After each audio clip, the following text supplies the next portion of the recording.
Good morning again and welcome to our discussion segment this morning. This is Good Morning Anambra. We will come every weekday to talk with you, bring any topic of interest and start talking. Welcome. My name is Sijama, and today we are going to start looking at a very important topic as concerns what we are in now, the situation of things in the country, and that is to say political situations in Nigeria, matters arising. That's the topic we'll be looking at this morning. Politics, more politics. Okay, joining me this morning to look at this topic is Mr. John Ifejika. Mr. John Ifejika, I welcome you to Good Morning Anambra studios this morning. Good morning, viewers at home. Okay, and then it may interest you to know that John Ifejika is a public affairs analyst. Well, I also have Barrister Joseph Anganti.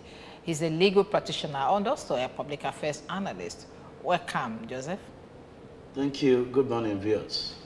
Okay, welcome indeed. Now, let me come to you, Ifejika.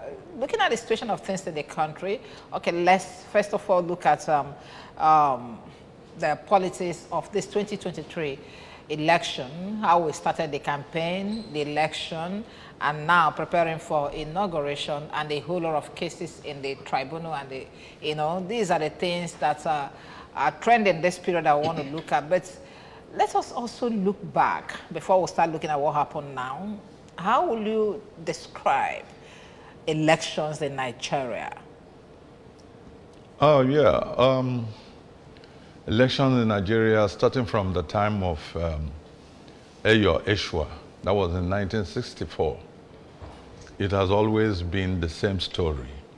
Then it went to 1973, when Michael Ani also became FEDECO chairman.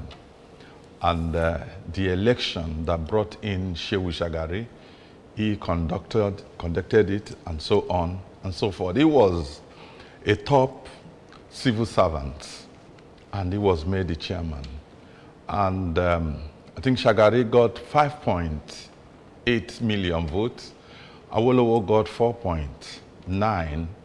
Zeke got 2.8 million, winning Anambra and Imo. That's the old Anambra and Imo and Plateau State. Solomon Lar, Sam Mbakwe, and Jim Nwobodo. And they went to court. And that was where the 11 to 3rd came in. Issue of the 11 to 3rd. That one, we left that. That's a civil servant. Then at the time, Ovie Whiskey, also a judge of the High Court, was also FEDECO chairman. You said 11 to 3rd. What does that mean? That was sharing formula of the state, because they said that Shagari did not get the number of states. He's supposed to get 12 states out of the states then at that particular time. Okay, because it was... yes, but... How many states then? Then I think it was 12. Then. It was... it's more than 12 states. Okay. 18 okay, states. 19 states. 19 states. So they said he must get that. But somehow it did not get. Then the man, the lawyer, Richard Akinjide, who went to court, was able, and the Supreme Court, in their wisdom, gave it to him, and that was the issue of that 11 to 3rd instead of 12. Instead of 12 states, that is what he got. And they allowed that. There was that problem. Zeke and Awolowo went to address the press. It was a very big scandal on the distance. Then Shagarina appointed a journalist like you people called Walter Fonagaro. So you find out that everybody in this Nigerian work, every Nigerians in all life, it's only traders that they've not made INEC chairman. Maybe if they make a trader or a priest, maybe there'll be a change. Now, Ofonagoro failed, NTA, a very successful journalist, he failed. So which means everybody... As INEC chairman? Yes, FEDECO. He failed, and after him, Iwu came in, who is a professor. So you find out that people have failed. This is the second time or the third time a professor is doing what is also failing, and something like that. So yeah, what the problem is that now Abdul Salam now said it's not going to be a federal electoral commission, it's going to be independent National Electoral Commission, INEC. When he came in as the head of state, he took over from Abacha. Now, we have not seen how independent this electoral body is, because the problem has been that the people in power teleguide, control whoever that is the chairman and so on. Or do I also have that Naira also control? Okay. Yes, I think what will, we are looking forward to a day that we will have somebody maybe from the moon who is not a Nigerian, that we cannot talk of integrity. You're saying we don't have integrity. That's not good enough for us. You are not being fair to us. No, that's okay, true. let's move on. Let's move on. I want to take you from the point of where the name changed from FEDECO to INEC by Abdul Salami. Okay, and then Joseph, I'm coming to you. The name was changed from FEDECO to INEC, bringing in that independency, but it is still a wrong foundation whereby the chairman is also being appointed by the executive. Where did we miss it? What would have made this body to be independent? Thank you. You see, the problem we have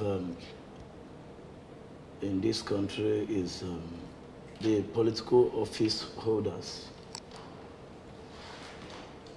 They know the type of people they can bring in to give us a credible election. He has mentioned people like priests. If actually we're interested in getting it right, then it's not about the name. If you change the name from today till 20 years coming, we still get the same result, because individuals appointed into that office, they are not sincere enough. They are not ready to give us a credible election. And for us to have a change, I think there's need for our constitution to create an independent commission where chairman of this body will be appointed instead of the executive. Because an adage has it that he who pays the piper dictates the tune. You see, once the appointment is in the hand of Mr. President, there's likelihood that the problem will continue, because the chairman will definitely dance to the tune of Mr. President. And that is the problem. That is so whether it's a professor or somebody from the moon, once that appointment is coming from Mr. President, just be sure that there will be no difference. Okay, but talking of integrity, let me come back to you.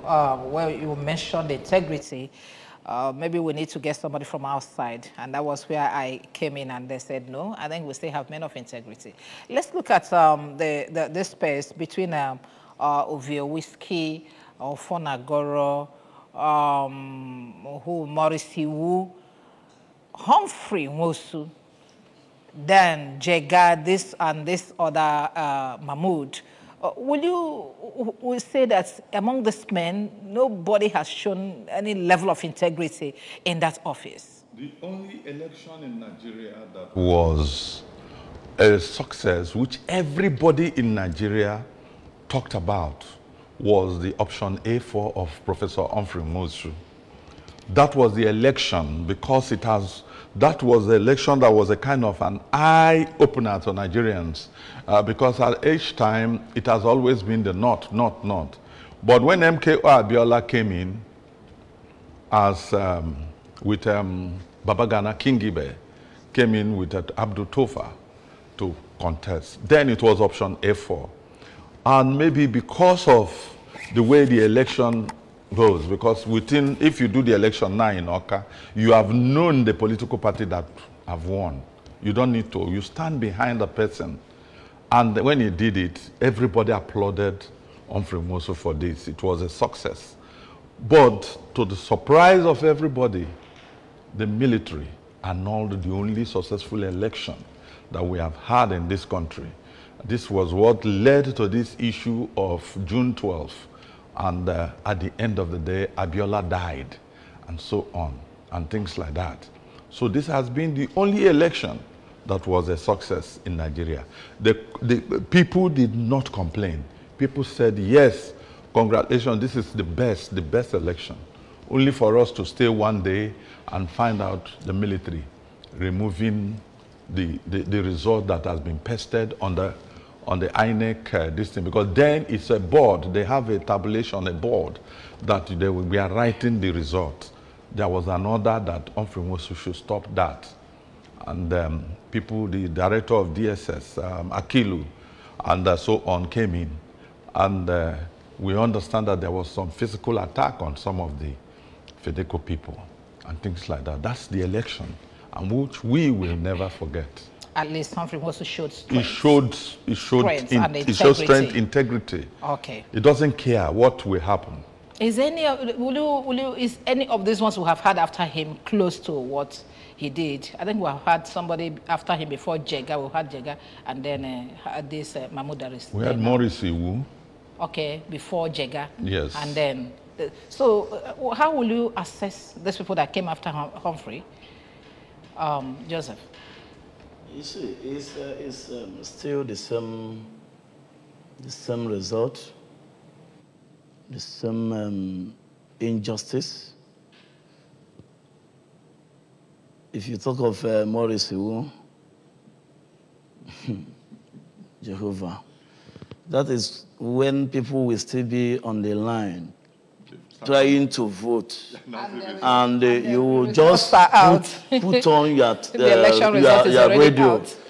You see, I remember in that was 2003. Yes. We were still somewhere trying to vote. Yes, and the next thing we heard was announcement of so Maurice Iwu's regime. I think that was terrible. That was terrible. Mahmoud is a saint. So if you talk of Jega, to some extent, Jega tried to see if we can have credible election, but the forces were still there, so he couldn't. If not that Jonathan was gentle enough to say, I have to go. Buhari, come in. If not so, then you see that the 2015 election was nonsensical. Then if you talk of Mahmoud, what we had this year, 2023, when people were still collecting results from the polling unit, Mahmoud went ahead and declared results. It's a younger brother of you. By 4 a.m., when people were still on the bed, sleeping. While people sleep, the enemy creeps in. I don't know. When the Section 60 of Electoral Act is very clear, that results should be transferred from the polling unit. If you look at Section 60, sub 5, it said the result shall be transferred by the presiding officer from the polling unit. And lawyers are busy now saying that is not what we have in our Electoral Act. You begin to wonder. So the 2023 election is nothing to write home about. Professor Mahmoud actually insulted Nigerians, because this is the first time, especially the youths, came out to say, we want to get it right. And because of the amendment of the Electoral Act, we thought the election would be credible. People came out to obtain their PVCs. People came out to vote. People traveled from far places only for us to get what INEC chairman gave us. And that was why the REC in Adamawa had the audacity to even announce results when collection was still on. That was impunity taken too far. And up to this moment, we cannot even place our hand on that gentleman. They say his whereabouts is unknown. He's not a gentleman. No, to some extent, because for him to have gotten to the position of REC, I think we need to define him as a gentleman, only for us to get the rascality, announcing results, even when collection was still on. You just mentioned that even your colleagues, your learned friends are trying to tell us that what we see and this reading, not read, what we are reading from the Electoral Act is not what is there. That's the more you look, the less you see. So that rascality has cut across so many institutions, but let's hold it there. I want to point out something. I want us to pin down something here before we move on. Apart from the fact that, excuse me, that these gentlemen are being appointed by the police, by the executive, that's, what do you call it, the INEC chairman, are being appointed by the executive. What other things, Ifejika, do you think that play a role in a man that was appointed hitherto because of his level or what he has contributed to the society or because of his level of integrity, all of a sudden will change? Apart from the fact that he was appointed by the executive, are there other things that you think that have played role to what they are doing to us? Yes, if, for example, I'm working in INEC, and I started from the ladder to the top, and I become the INEC chairman because, in-house. Because this problem is when you bring people from outside. And when you bring people from outside, they feel that you did them a favor and they will want to favor you. There is an opportunity. But if somebody, I've worked for 35 years in a place, and they said, now I should be the managing director, chairman of that place, I will carry myself very well. So that tomorrow, somebody will not say, your dad stole to my children, your dad stole when he was our chairman. Your dad caused this after 35 years of service. I think we should go back and let's start promoting people.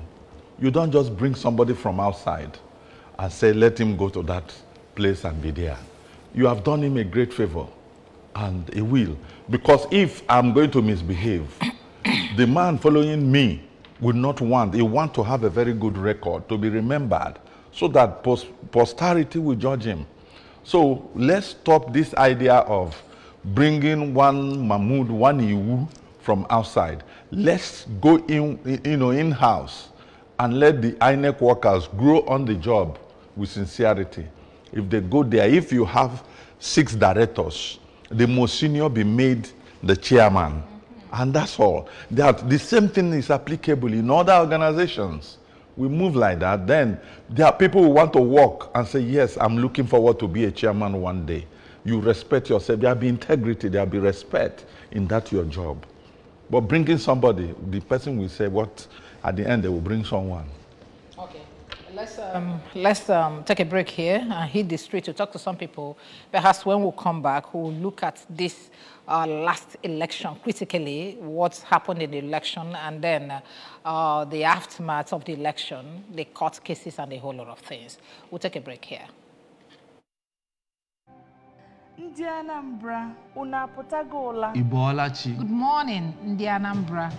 Welcome to Good Morning Anambra Breakfast TV show on ABS TV. Let's do it together. Bia Kaido. We serve it sizzling hot. Health and lifestyle. Security. Topical issues.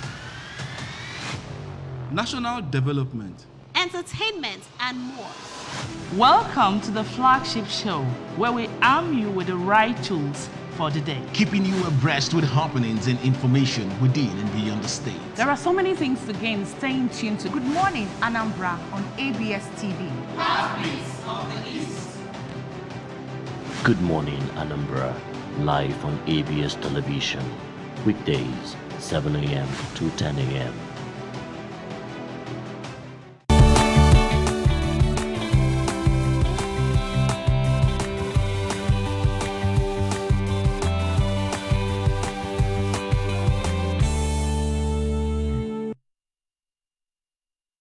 Okay, good to have you back. It is still Good Morning Anambra on ABS Television. Okay, let's move on. I still have Ifejurika with me and then Angansi, and we're looking at the political situations in Nigeria, matters arising.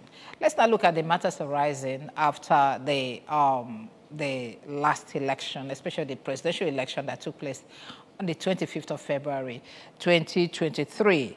Now, there was, a whole lot of things that played out, that the result was not properly, articulated, that the announcement of results was wrong, while a collection was still going on, because I think the collection is still going on now, but the result has been announced very long time ago.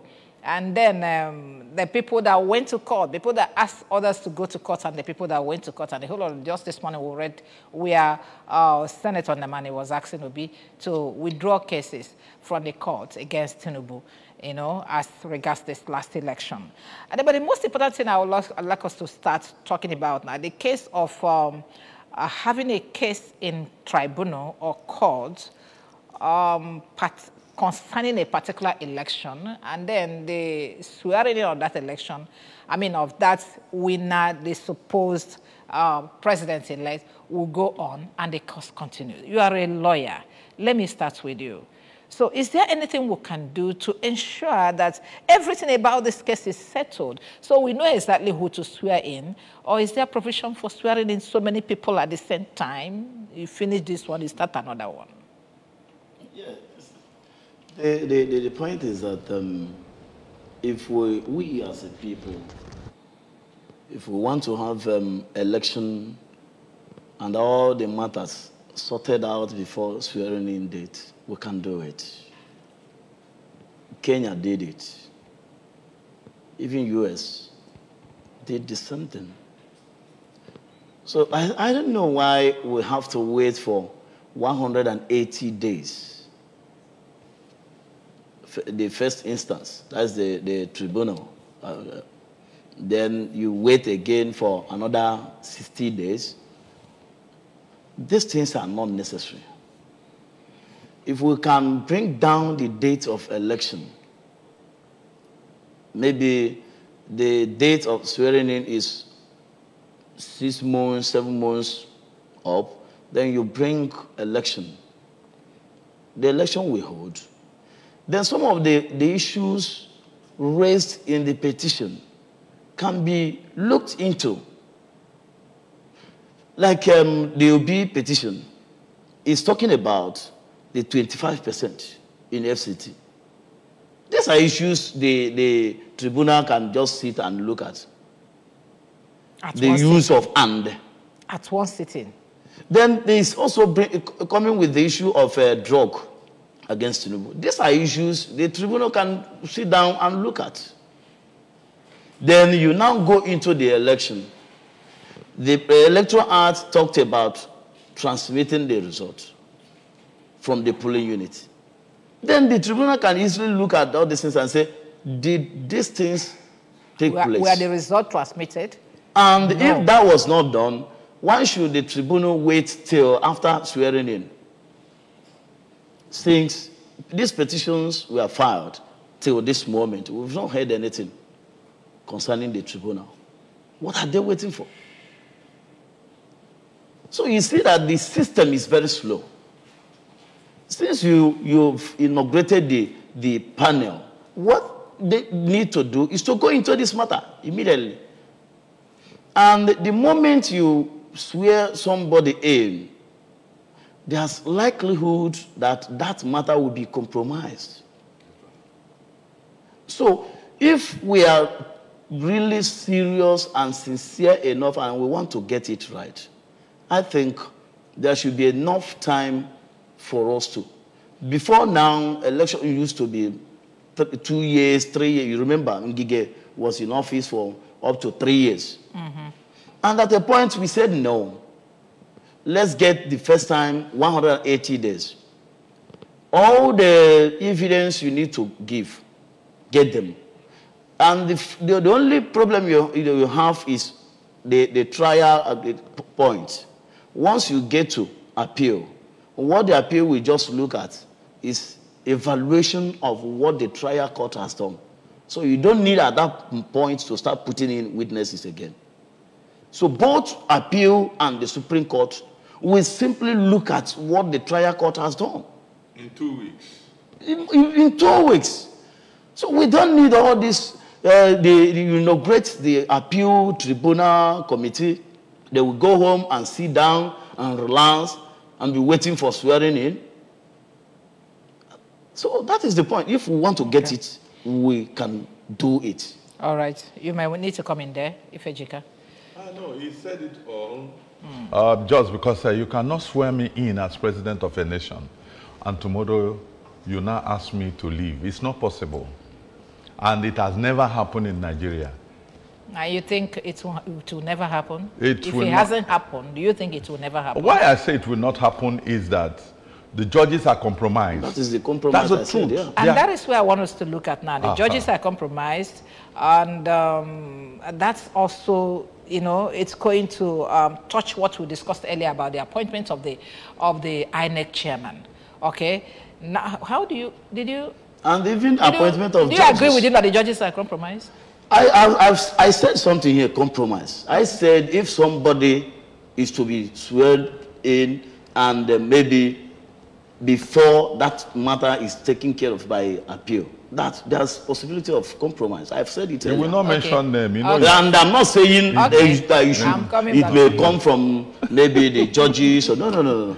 That will be compromised at one point or the other. All right. I'm coming back. That one is sure. I'm coming back. So let's look at the role of judiciary in all of this.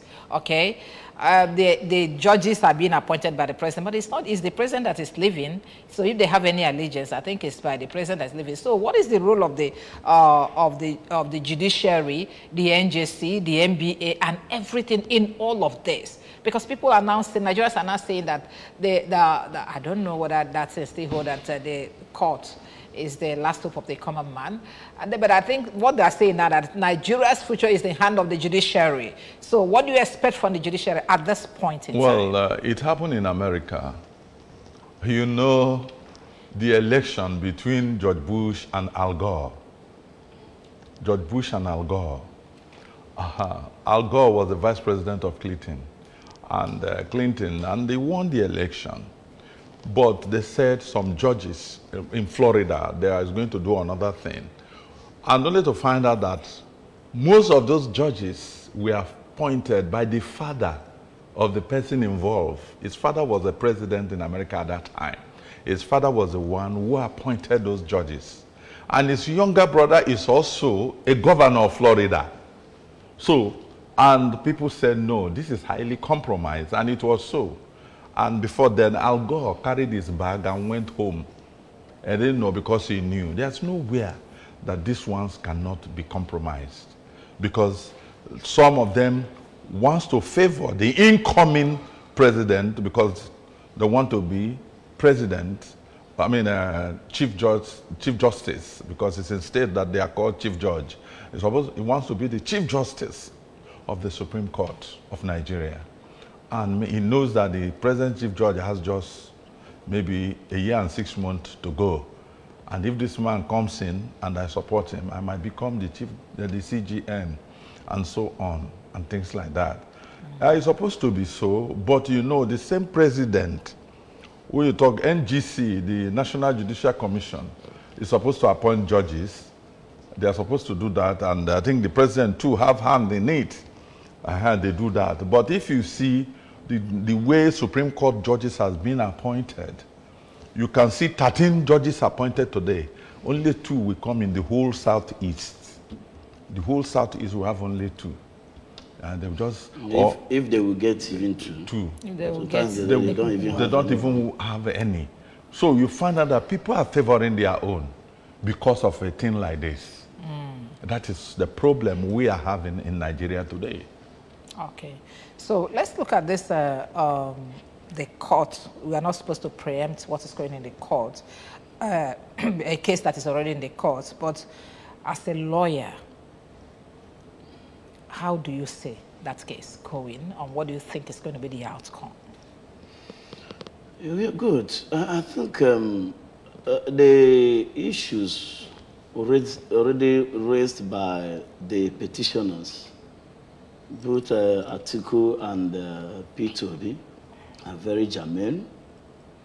And we hope that judiciary at this point in time should be bold enough to look at those issues, because any mistake at this point will definitely affect us as a people. When you talk of the 25%, if you don't take care of the meaning of that 25%, it's going to affect us. The issue of forfeiture, a drug issue, if you don't take care of it, it's going to affect us as a people. The issue of transmission of result from the polling unit, which is part of the electoral guideline, severally emphasized by both the INEC chairman and the first two Sokoye, that the results are going to be transmitted from the polling unit.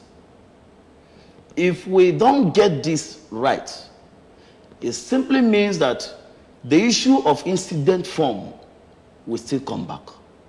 Because the Electoral Act simply says where the beavers refuse to work, election day will be cancelled.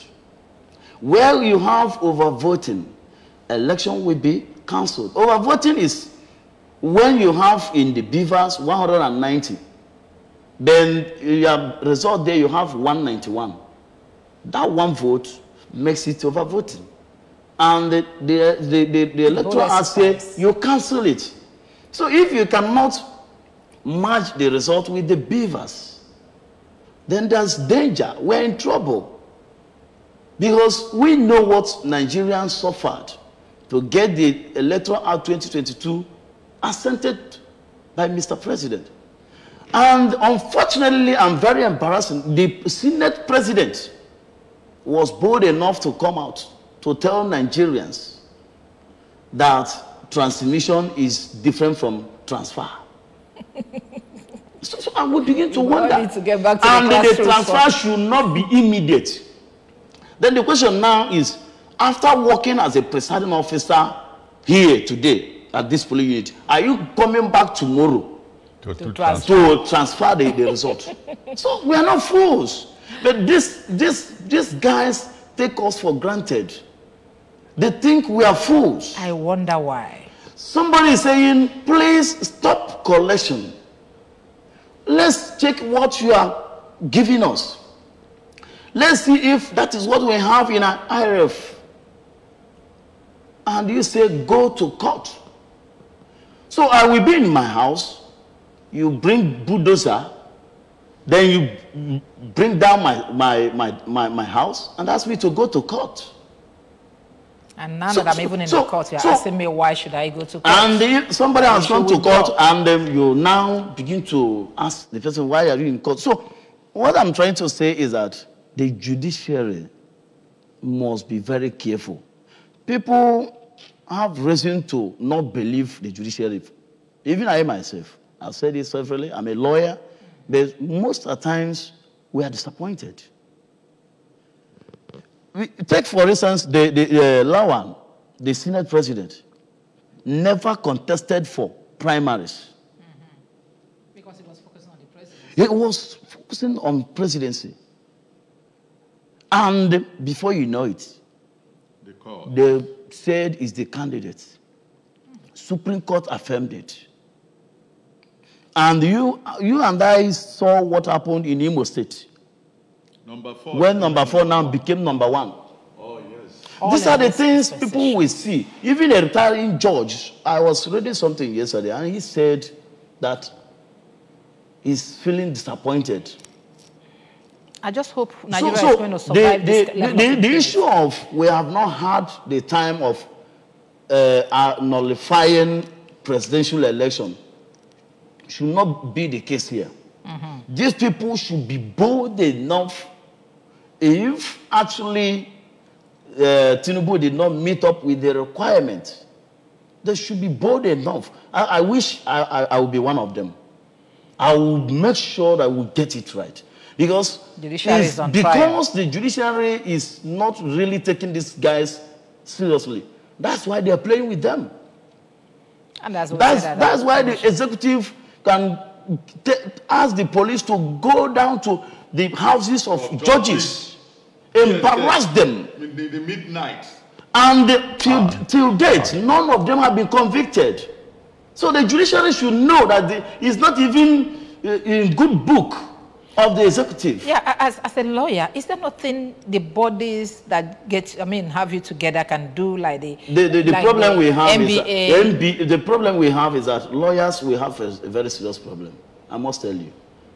Two lawyers, if you have one issue, you bring 20 lawyers, they will see 20 reasons why they should disagree with themselves. Let's move on. The NBA chairman came out to say that the election that brought in Tinubu was credible. Horrible. The NBA chairman. So what do we do? So we are disappointed. Even the NBA cannot do anything. NJC cannot do anything. Were you not in this country when the sitting CJN was removed by expert order? When the dates have been taken and said, come back on Friday, let me listen to you parties. Come back on Tuesday. By Friday, somebody moved in and obtained the expert order. Before you know it, they asked Onoge to go. Till this moment, NJC have not said anything. Till this date, NBA have not said anything.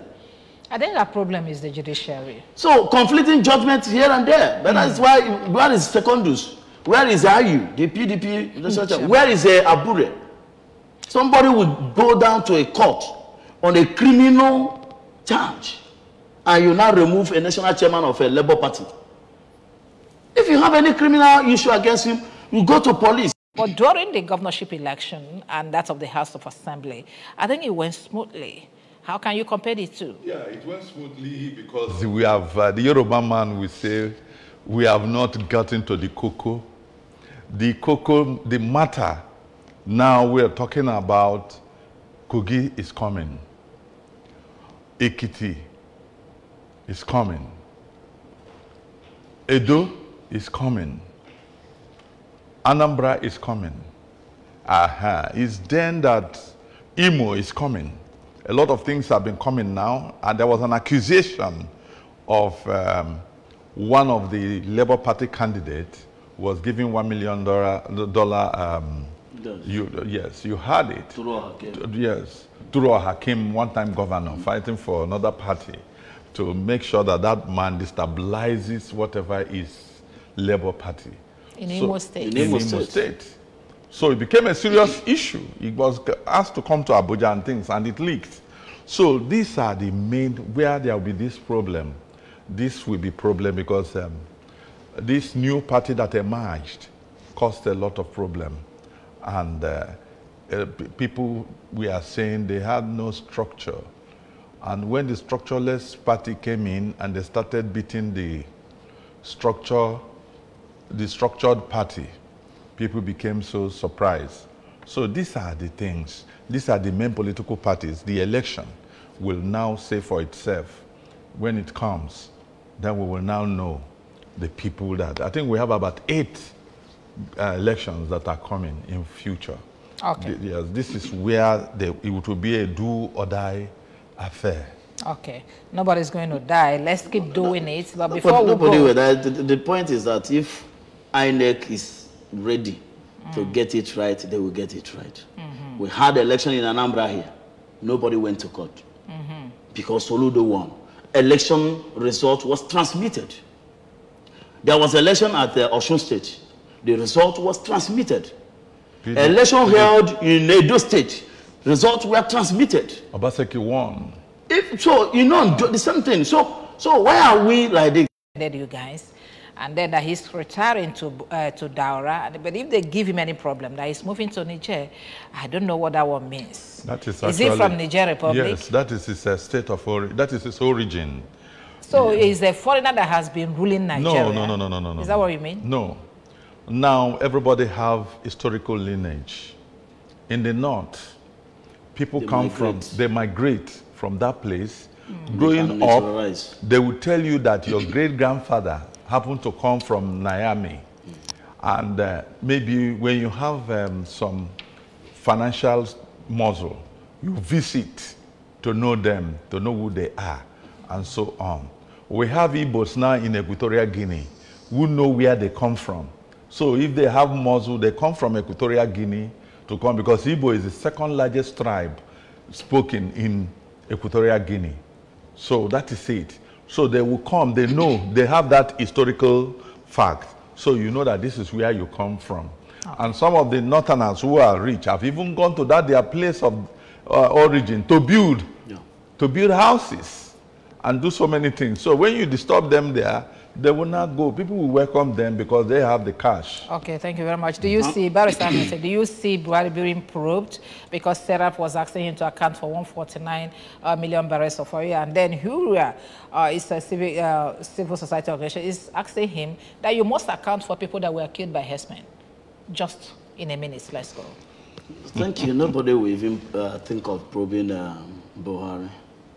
You see, it seems everybody is afraid of Buhari since he came in. Buhari came in when a liter of fuel was 85 naira. How much is a liter of fuel today? 250, and sometimes Buhari came in when a bag of rice was 8,000. How much is a bag of rice? There is still corruption, theft in oil industry when Buhari is the Minister of Petroleum. As we speak now. And I don't know why Mr. President will be asking us to forgive him. Do you talk of the cash? Do you talk of the insecurity? Do you talk of the insult we saw on 25th of February? Before that time, the cash problem. That is the cash, I said. Then you talk of the election. He said, I'm going to leave a legacy.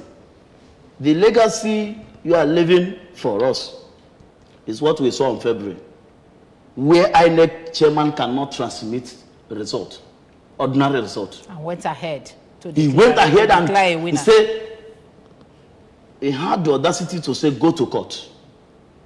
So if you do anything, you say, go to rake the rake at Adamawa. Say, Binani is now the governor, is a winner, go to court. So I don't know where we will start this forgiveness. Because if you go for confession, or the Catholics will understand, if you go for confession, you have to tell the Reverend Father the offense you have committed. But Mr. President have not been able to. He said, if I have offended anybody, that is a general statement. He offended a lot because of he has not even accepted that he offended people. You have not been able to conduct election. You told Nigerians that if by 2015 Goodluck refused to come up with a credible election, that you are going to make governance unbearable for him. Baboon, and jackals, and because dogs. of that, maybe the gentleman said, please take this. My ambition is not worth of anybody's blood. And you came in. Do you know what is going on in the north? The type of abuse of our ladies inside the bush. Do you know how many persons are being killed on daily basis? The governor of Castina came out to cry. The governor of Castina, where Mr. President is coming from, cried and said, people, Defend yourself. No, he's from Niger. Maybe you have established that as Niger. No, and Mr. President was able to build a road to Niger. And he bought SUV 25 pieces. And dash Niger. And that is why he said, if you disturb me in Daura, I will leave you. I've already made a Mr. President is not going anywhere. Somebody should tell him. He's not going anywhere because tell him. I'm telling him. He's watching you. No, tell him he's watching. Mr. President, you're not going anywhere. This country you have put in this mess, you're going to stay here with us. If you are being paid 40,000 naira or 20,000 naira, what are you going to buy with it in the market today? Nothing. How much is a gallon of groundnut oil? How much is transport? And Tinubu is coming in to remove the subsidy. Do we have any functional refinery? A country that produces oil? You carry the oil, you move to another country? Let's talk about that since we still have a lot of time. Is it Tinubu that's removing the subsidy? He hasn't come in. No, I think it's this present administration that's... In 2016, I remember I was in this studio with Louis Okoye when Mr. President said, I've removed subsidy. That was why the price of petroleum rose from 85 to 145. And I told Mr. Leo that day that it is fake and fallacious. Until today, after 8 years, Mr. President is still telling us that he's going to remove subsidy. The subsidy they told us they removed in 2016. The point now is, why is it Nigerians are not reacting? Everybody is keeping quiet. That's why I say everybody is afraid. Huge amount of money that they want to use to cushion the effects of the removal. They are not pushing anything. They want to carry the money. And we are asking Mr. President should be able to tell us what is happening in NNPC. Why is NNPC the only body that is regulating the oil industry? Is it just the Mr. President? What about the people that are working at the GMT and everybody? He's the Minister for Petroleum. He's the Chief Executive. And also the Minister for Petroleum. So the ball is on his table. It's in the know. He knows everything about that. So all the corner. Why are we still exporting crude oil? We go down to another country, you refine crude oil that are not accounted for. And somebody will cut. God. This country, we need to cry for this country. Okay. Mr. President has destroyed this country. That's why he's apologizing. And he said, I am tired, I want to go. You are not going home. Mr. President, you are not going home because you have destroyed this country. Okay, let's May 29 is just around the corner, maybe in the next few weeks. May 29 will be here for the inauguration of the president-elect. And I want to ask you, Johnny Feslika, where is the president-elect? Where is the president-elect? The president-elect is coming in tonight. But he's been missing for months, for about 2 months now. He's coming in tonight. Yes. Where has he been? Where is he coming in from? He's coming in tonight from France. Authoritatively, he's coming in tonight. You see, a lot of people move out of this country without anybody asking. Now, the president-elect now, people will not, the man is now, he moved. It's not more a private person. Yes. It's a public It's not a public figure. Yes, president-elect Nigeria. He went for a medical checkup. For how many weeks? He went for a medical checkup, and from there, for him to rest over the political campaign and so on.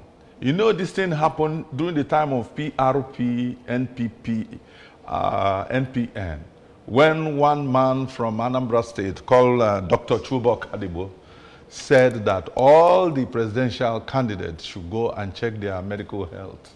And 2 days later, Aminu Kano died. You remember, if you can remember. So, of PRP. So, the fact is that we don't know anybody. They have their medical history, which we don't know, and so on. Okay. Then the question now, why are we engaging people that cannot even have their treatment here? Okay, before we get there, let's trash this one out. The president-elect, after a few days of the election, escaped. We don't know where he is. And then Ifejika just told us that is in France. And then there's this committee that has been constituted, the transition committee, apart from what we are seeing in social media, that they've already started sharing positions, ministerial position, and a whole lot of things. But the president is not there. So who is constituting these committees, and who are they working for? And why are some section of the country excluded from the committee, if it's going to be the government of national unity that they propose? You see, the point is that we continue deceiving ourselves. When I hear people saying one Nigeria, I laugh. That is the deceit from Lord Lugard, 1940. Nigeria is not one. You can just say whatever you like. Are you talking of even the committee? What of all we have been saying? That somebody from Southwest, Obasanjo, have represented that part of the country for 8 years. Buhari is from the north going. And we have cried since that somebody from the southeast should be given constitution, federal character.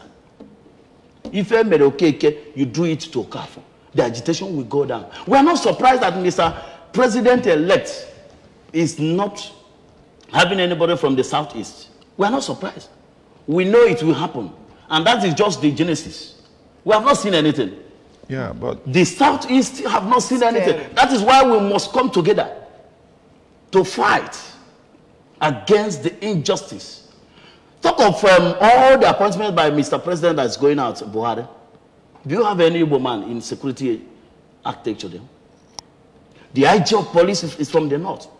Controller General of Custom is from the north. The custom from the north. Army from everywhere. Navy. And if you go to even NTA, that aired Binani's speech, is headed by a northerner. That is why up to this moment they have not said 5 million naira against NTA. NBC has not said anything because NBC even NBC is also from the north. So how do you now want people to begin to believe in what you're saying if you cannot carry them along? So the committee should go ahead and inaugurate Mr. President. The Igbos, they must always survive. If you think, apart from that, nobody again. No, let me correct you on that, that ceremonial thing. That ceremonial thing, because the election was between the AG, the Action Group, the Northern People Congress, the Northern Element People Union, NEPU, then the NCNC. Now, election was held. If Zik has gone into coalition with AG, Zik will have been the prime minister. Because of the move according to population, they have 400 and something members in the House. NCNC has 200 and something. So NCNC need other party to join with. And now joining with NPC means that Zik will be the president or the representing the Queen, whereas Tafawa Balewa became this thing. Then after the 1960 or whatever, or 63, up to this moment. So the Southeast is not what happened. No. Okay, let's gentlemen, please. We are about running off. Let's look at a solution to all these things that we have pointed out now. Judging from the situation of things, political situation of things in the country, what will you advise to ensure that we'll have or enjoy a good policy, looking at the dispensation of the incoming administration? You see, the problem in Nigeria is that dishonesty. Our politicians, the political class, are very, very dishonest set of people. Now, when you talk of political class, there are some professors in the universities who are also politicians, very, very dishonest.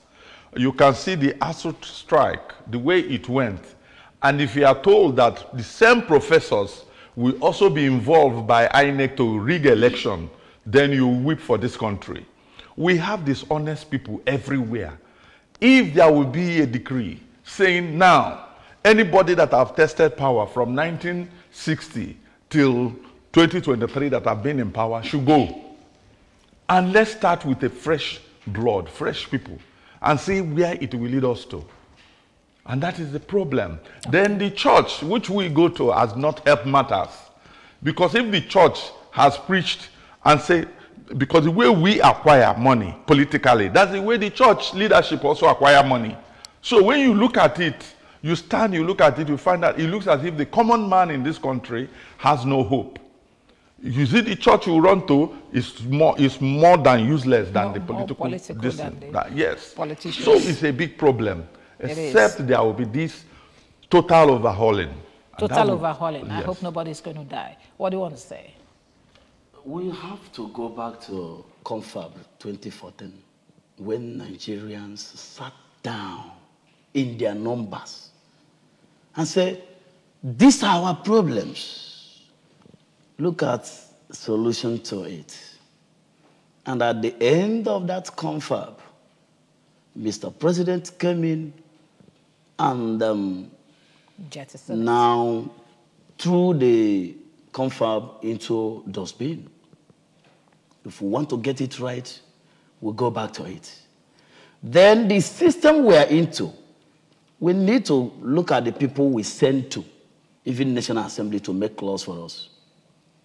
I saw one of the senators from Adamawa trying to justify the declaration of Binani, quoting section 149 of Electoral Act, without knowing the meaning, the implication, the true meaning of that one section 9, that said, notwithstanding any provision of this act, that nobody except court can nullify any act done by INEC official, provided it was done in consonance with the provisions of the act. And the senator now failed to understand that the declaration was not in consonance with the provision of the act. Because the person that made the declaration was not the proper person to start with. So that is the problem. So if we now get it right by having the right people at leadership saddle, then the laws we try to uphold the rule of law. All right. That will help us as a people. All right. What the law say, electoral as a, let's follow it. Okay. Give us credible election. That is the only ground we can get credible people. Okay. The manipulation has to stop. Okay. Thank you. The manipulation has to stop, because I don't even know who is manipulating us, whether we are the people manipulating ourselves or this thing is being done by the outsiders. Why can't we have a good polity? Why can't we enjoy good democracy? I just don't understand what is going on. But I hope that judiciary, like I kept saying, will make amends and then let us have a good Nigerian. That's all of us are yearning for. Thank you very much, Barrister Joseph Anyansi, a legal practitioner and public affairs analyst. Thank you for coming this morning. Thank you. Okay, and then thank you, John Ifejika, a public affairs analyst too, and also a national commentator. Thank you very much for coming, sir. Thank you so much. God bless you. Okay, and I'd like to thank everybody that made it happen this morning, especially the team. Good morning, Anambra. You are great guys. The camera guys, the floor manager, the producer, Ife, the directors, audio, all of you that made it happen this morning. Thank you. Let's do it again tomorrow morning. My name is Sijama. Bye for now.